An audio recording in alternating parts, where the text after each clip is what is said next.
We all love Allah. Have you noticed? Wallahi, go to the junkie, go to a prostitute, go to a brother who's a murderer. Tell him, brother, do you love Allah? Everyone loves Allah, but no one wants deen. No one wants deen. Brother, how can you love Allah but not have deen? No. So now there's this sick culture. Have you noticed this culture? Brother, you don't know what's in my heart. My iman is in my heart, brother. My relationship with Allah is in my heart. So now this idea of the heart, it's very poisonous. Why? Because it comes through. Brother, do you know what's in the hearts? No, I don't know what's in the heart. But really he's hiding his hypocrisy with this. So yes, everyone loves Allah, but no one wants deen. Everyone loves Rasulullah sallallahu alayhi wasallam. Brother, please, when you say his name, brother. Everyone claims they love the Prophet, but no one wants his sunnah. What do you mean? What do you mean his sunnah?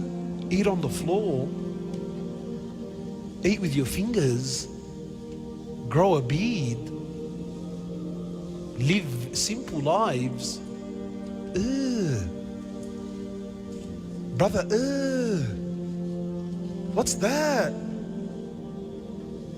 What's that, brother?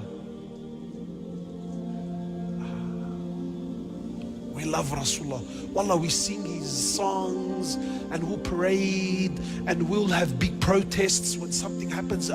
We show. But no one wants his sunnah. We love Jannah, we love Jannah, but no one wants to die. You know what this ummah is suffering from, my brothers? Trust me, it's not knowledge. The alam is ocean, books, apps. Wallahi, jump on YouTube, hours and hours and hours of talks and bayans and khutbahs and classes, and knowledge is there, it's abundant. What is this ummah suffering from more than anything? The biggest disease, the biggest sickness of the Muslims, the biggest calamity in the ummah, do you know what it really is? There's no men. And you know who suffers the most when there's no men? You know who suffers the most? Women and children. When there's no rijal, who suffers? You know, in English they say, when the cat's away, guess who come to play? Who? When the cat's away, there's no cat. When there's no rijal, when there's no men, when the cat's away, who comes to play? The rats and the mice. No men, rats and mice. Look at our societies. An imam once, true story, I heard this with my own ears. An imam once who was narrating his story, please, wallahi, I will wrap it up, but just stay with me, these are the last very important moments. Imam said once he was preparing for Friday khutbah. He said, so I'm sitting in my office and I'm trying to prepare my khutbah. He said that my son, he was 4 or 5 years old, he's driving me crazy, man. Every time I put pen to paper, he jumps on me and he wants to play. He's a little boy. So the sheikh is thinking, you know, look, ya Allah, this kid's driving me crazy. Remember, but to be a man is to be a father also. So for us, we would do give him an iPad, get him off your back. Yeah? This is the father now. This is the 21st century father. Yeah. Give him an iPad, get him off your back. So the sheikh is saying, man, look, I need this kid off my back. I need to prepare my khutbah. How do I engage the kid? Give him something constructive. So the sheikh was saying, the imam says, he says, I had a magazine. I'm flicking through the magazine and I found a picture of the world, a globe.